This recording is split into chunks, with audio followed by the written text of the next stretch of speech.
Hi folks, welcome back. So after having a good look at what is a model, it's time to take a look at what is a context.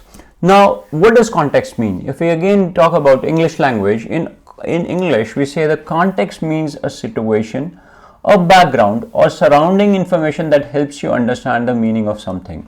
Let's say you are talking to someone and somebody just starts talking about something or starts explaining without giving you a context. You'll always say, give me some background, right? I need to understand the situation, the scenario. That is context. Now, to understand context, a best example could be, let's say you ask someone, what's the capital, right? And somebody, that other person would say, that's a very weird question. You have not given me the context, right? Because without context, they don't know which capital or of which place are you talking about, right? But when you say, I'm planning a trip to France, what's the capital, right? So here you are providing the context that I'm talking about France. So all you are giving is, you're giving some background information over to the user.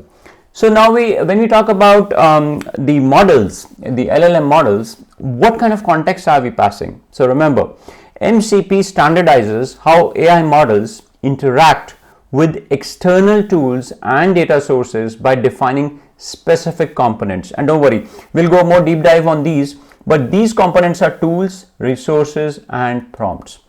So first we talk about the tools. Tools you think about as a function or an action that AI model can invoke, such as querying a database or sending an email.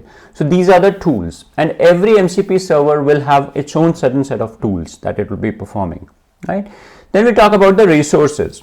So the resources, you can think of it are the structured, often read-only data or content that AI model can access, like includes reading files, database views, or API endpoints.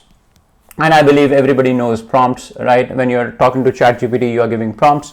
So the predefined templates of workflows that guide the AI model's interactions, often combining resources and tools to perform the complex tasks. So by organizing the context into these components, MCP enables the AI models to interact with external systems in a very structured and standardized manner. So remember guys, by leveraging MCP's standardized approach to context, AI models can perform tasks more effectively, accessing and manipulating relevant information as needed. So model context protocol. When we talk about context, we need to be aware of the tools, the resources, the prompts, right? So don't worry, we'll do more deep dive on this in upcoming lectures.